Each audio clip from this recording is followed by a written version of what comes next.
What is up, everybody? Today, coming at you with another story time episode. Hit that subscribe button, hit that like button, comment what you want to see next time. Today, we are talking about the time I had a gun pulled on me and my sister and a friend of ours. Go ahead, light your little joints up for story time. Let's get into it.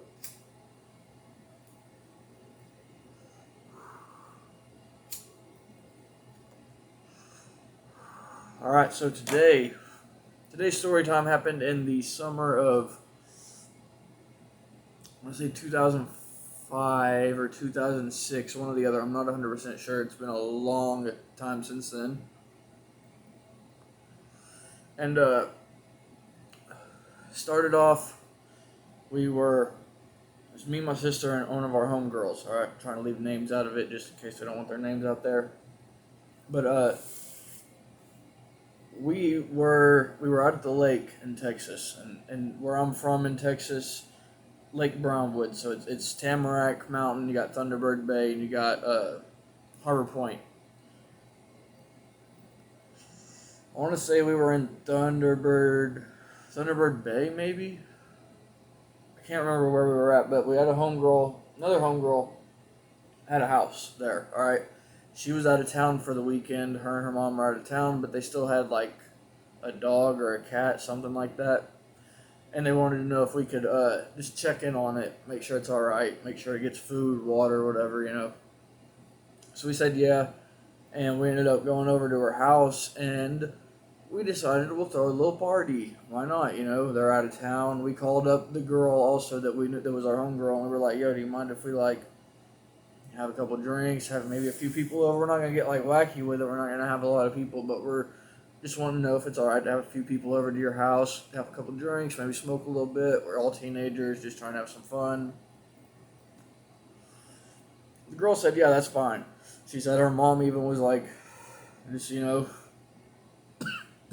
don't be assholes, pretty much. Just be kind of respectful, whatever. Pick up after yourself type shit."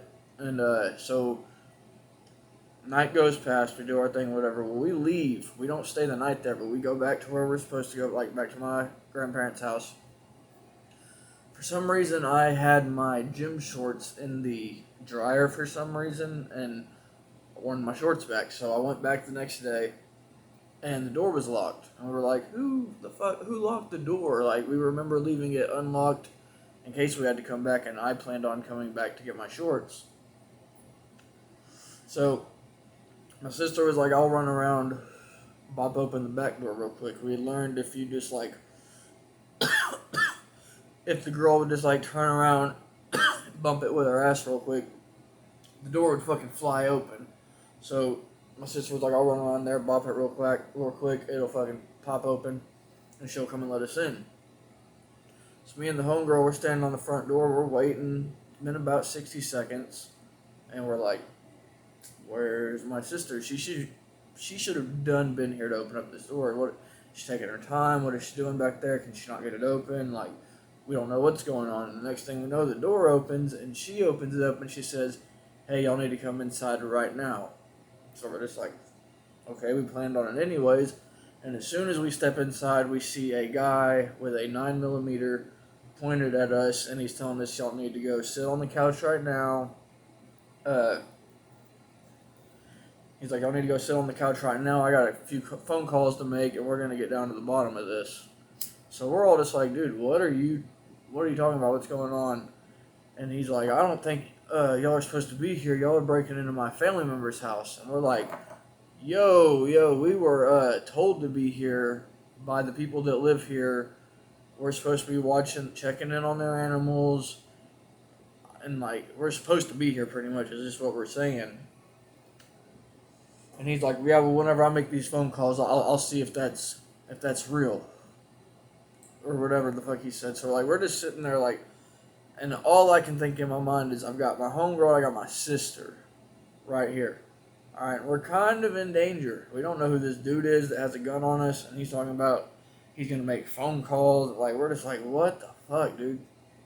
So all I can think is maybe I've seen a lot of movies and TV shows. Maybe I can trick him to let me see the gun. I remember we're sitting down, and he's making the phone call. He had called him, and they didn't answer. He was like, "Call me back right now," and he texted them as well. I remember. So we were just waiting on them to call him back, pretty much, and we knew they were going to tell him it was all right. We were going to be fine. We knew that.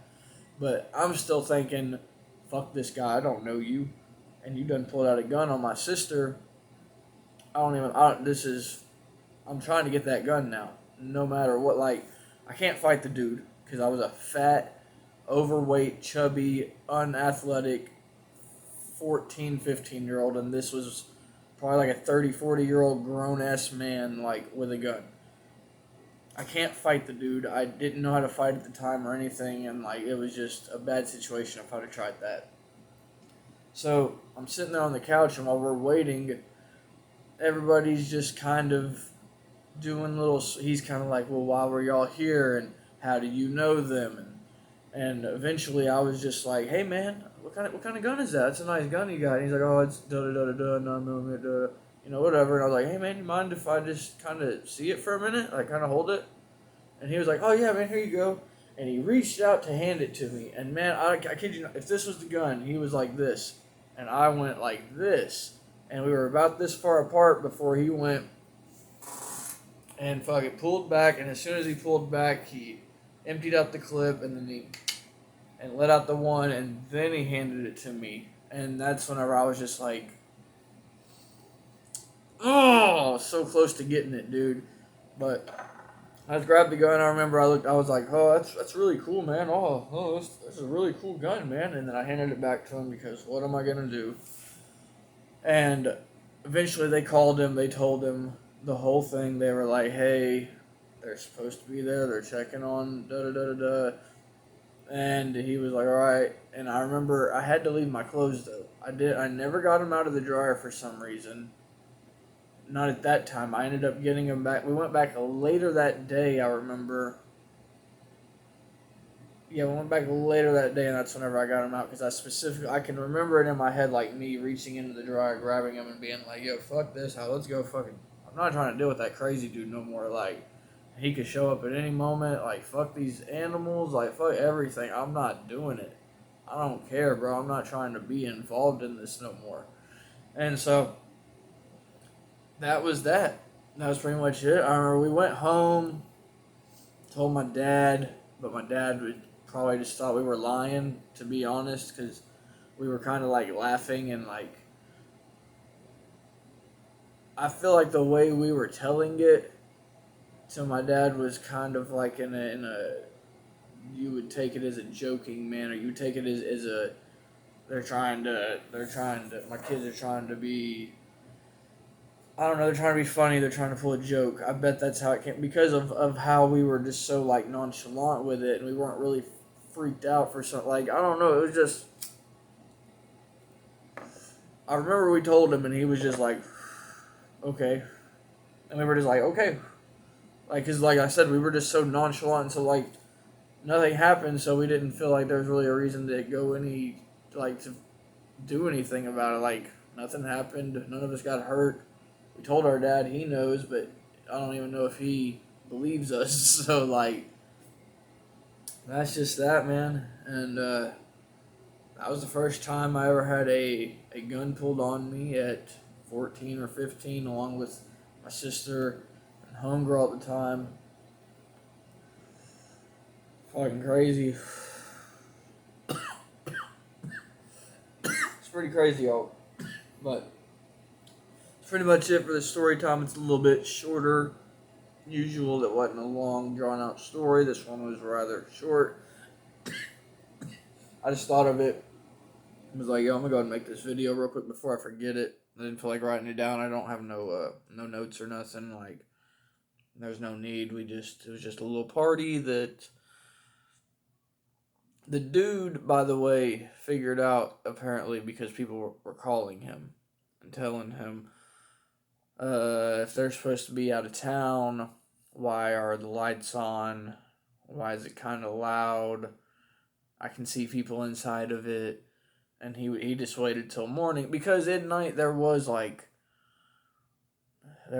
probably 8 of us total, 9 total people. I mean, if you walk into a house with 8, 9 people and you're the only one with a gun, you're probably about to get jumped. Somebody's gonna take a bullet, and then everybody else is gonna beat the fuck out of you until you're dead. So he probably wasn't trying to show up then, but he showed up the next day. Real fuck, he was waiting on us. Like he knew we were gonna be there because he was inside waiting for us. Like I said, my sister went to open up the door. He met her back there, I guess, and then told her to go let them in because she let us in. She said, "Y'all need to come inside." And then we came inside while she was kind of like backing up, and then boom, we saw him, and it was kind of like done with. You kind of gotta go sit down. I'll fucking shoot you if you do. You know, he's getting his demands, whatever, all that bullshit. But we stood on our shit. I can say that. But that shit happened. Another story time down, episode 4. Crazy videos coming out pretty soon. We got crazy stuff in the works, crazy things getting ordered, pretty cool things getting ordered, things, just random things that, like, who knows? Be some crazy stuff. Comment what you want to see, and I will work on getting that video out. A reaction. I know it does. Have some in my mouth. Trying something, anything. We will get down to that. Hit that subscribe button. Helps us out so much. Hit that like button as well. That helps us out tremendously. Y'all probably don't understand how much that means, but a like and subscribe means it means so much to me. Like, if this meant a lot, it means this much to me. Like, a whole lot. So hit that like button, hit that subscribe button. Follow me on all the socials. Hit me up. And until next time, y'all, have a good one.